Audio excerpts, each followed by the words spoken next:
बोलिए गोविंद गुरु महाराज की, बोलिए मामा बालेश्वर की, बोलिए गोटी अंबा की। आज आदिवासी अधिकार दिवस के उपलक्ष्य में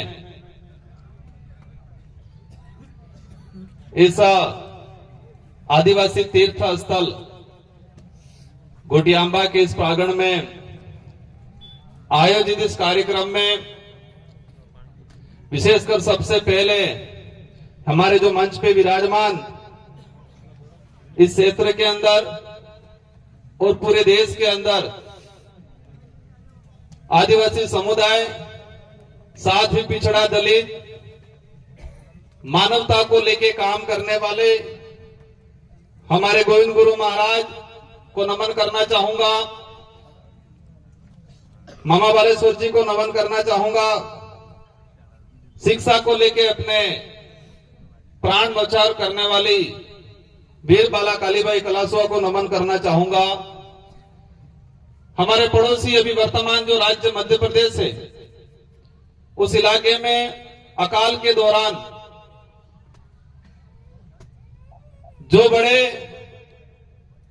सेठ हुआ करते थे, गरीबों को अनाज सस्ते दाम पे खरीद के पूरे कोठियां भर रखी थी, उनको लूट के अकाल के दौरान जो गरीब अपनी भूखमरी से मर रहा था, उनको बांटने का काम करने वाले टाटिया मामा को नमन करना चाहूंगा। साथ ही इस देश को एक शानदार संविधान दिया। एक दलित समुदाय से आते थे, लेकिन उनके पास शिक्षा ऐसी ताकत थी,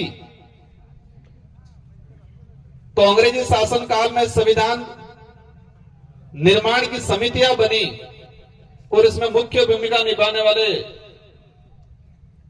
अंबेडकर जी को नमन, बिरसा मुंडा को नमन, और बांसवाड़ा के नाम से जो चर्चित है बादशाह भील चरपोटा, जिन्होंने बांसवाड़ा को बसाया, उनको नमन करना चाहूंगा।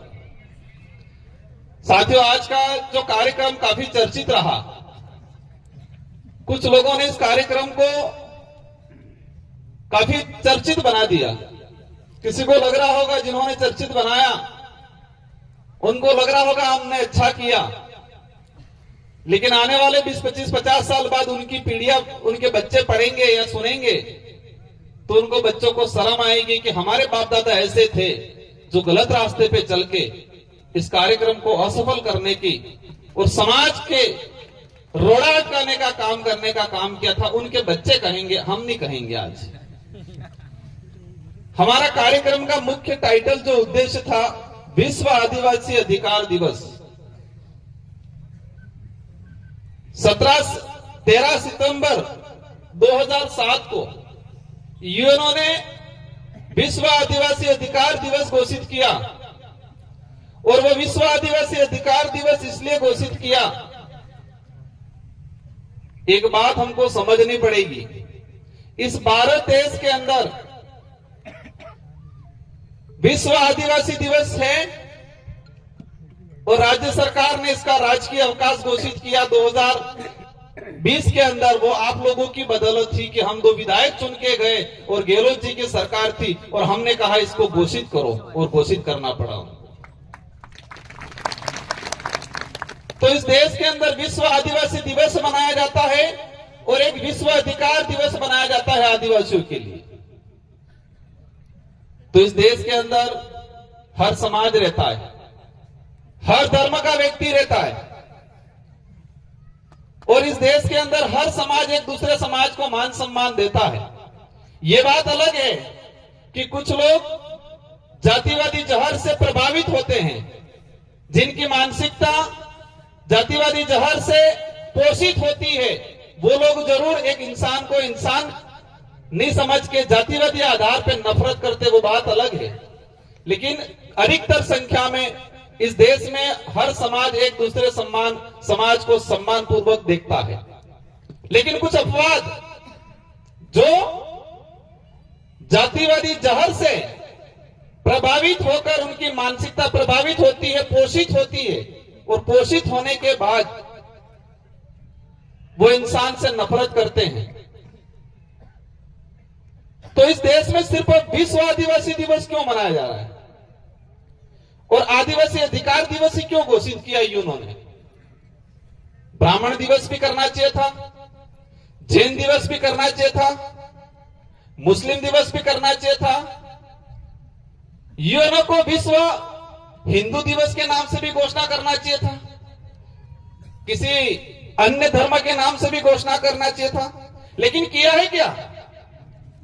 आदिवासी विश्व आदिवासी दिवस संयुक्त राष्ट्र संघ ने और 2007 के अंदर विश्व आदिवासी अधिकार दिवस एक मानवाधिकार दिवस है, क्योंकि मानव धर्म सबसे बड़ा धर्म मान लो।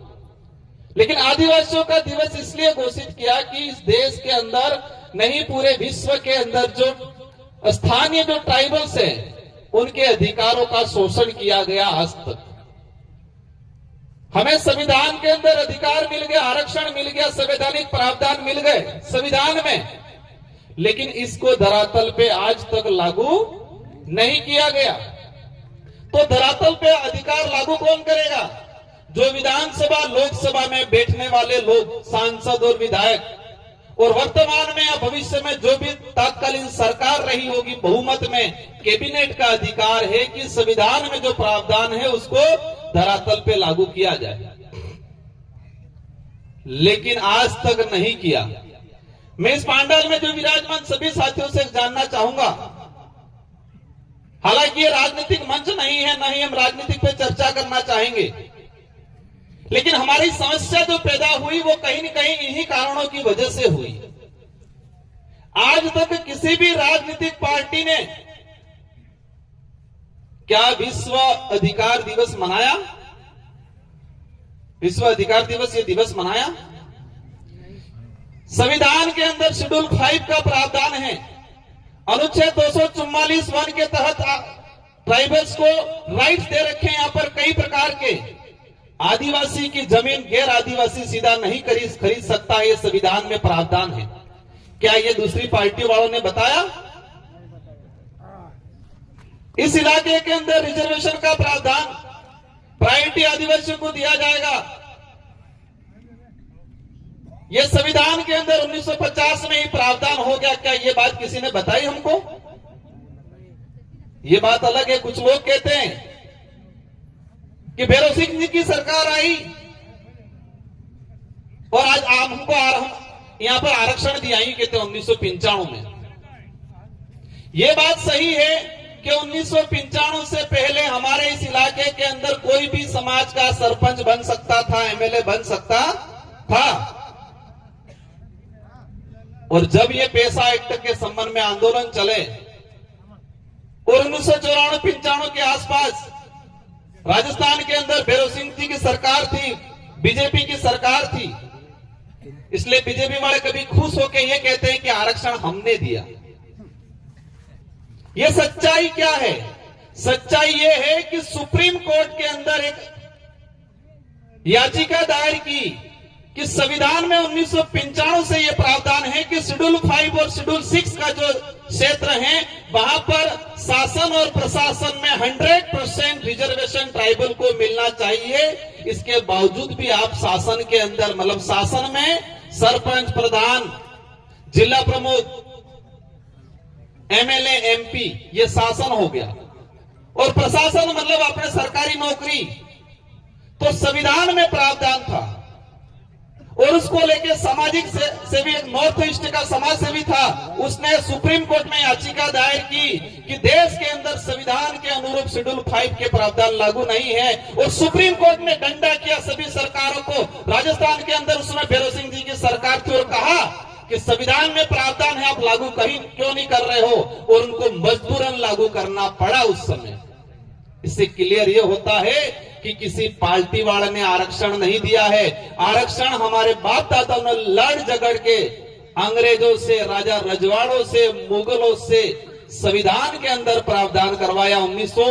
1875 का जो अधिनियम था उसमें यह शेड्यूल 5 का प्रावधान हुआ, और 1950 के अंदर संविधान के अंदर एज इट इज इसको लिया गया। हमारा विषय यह था आज, हमारा विषय ये था कि हमारे लोगों को हमारे राइट्स बताए। अभी पूर्व वक्ताओं ने बताया, क्या बोला, पुलिस प्रशासन परेशान करता है, राजस्व वाले परेशान करता है।